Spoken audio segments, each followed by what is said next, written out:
네, 국내 코로나19 확진자 누적 인원이 7,700명을 넘어섰습니다. 신규 확진자 증가폭은 다시 커졌는데요.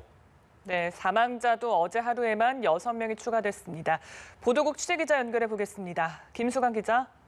네, 현재까지 코로나19 누적 확진자는 7,755명으로 집계됐습니다.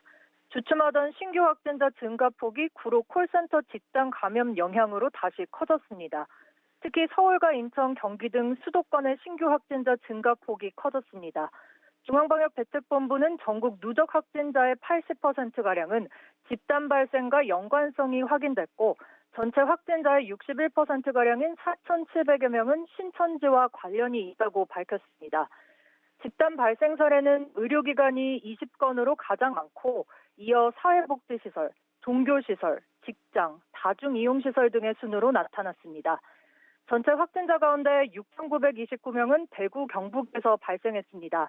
그중 대구에서 발생한 확진자는 5,794명입니다. 서울의 누적 확진자도 200명을 넘었습니다. 완치돼서 격리 해제된 확진자는 288명입니다. 사망자는 모두 66명으로 증가했습니다. 어제 하루 사이에만 대구, 경북 등에서 6명의 사망자가 추가됐습니다. 사망자 대부분은 고령의 기저질환을 앓았던 것으로 알려졌습니다. 네, 서울 구로 콜센터와 관련한 코로나19 확진자 수가 100명에 육박했는데 확진자가 더 늘어날 가능성도 있습니까? 네, 서울 구로구 신도림동 코리아 빌딩 12층의 콜센터를 중심으로 발생한 코로나19 집단 발병 관련 확진자가 어제 오후 7시 기준 99명으로 집계됐다고 박원순 서울시장이 밝혔습니다.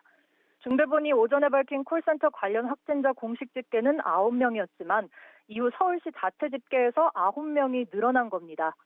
박 시장은 99명 중 70명은 서울에서 확진 판정을 받았다고 전했습니다. 하지만 확진자들의 거주지가 수도권 곳곳에 퍼져 있고 이들이 지하철을 비롯한 대중교통을 주로 이용했던 점에서 2차, 3차 감염 가능성까지 고려하면 콜센터 관련 확진자는 더 늘어날 가능성이 있습니다. 특히 확진 판정을 받기 직전 제주를 비롯한 타 지역을 방문한 사례들이 속속 확인되면서 우려는 더 커지고 있습니다.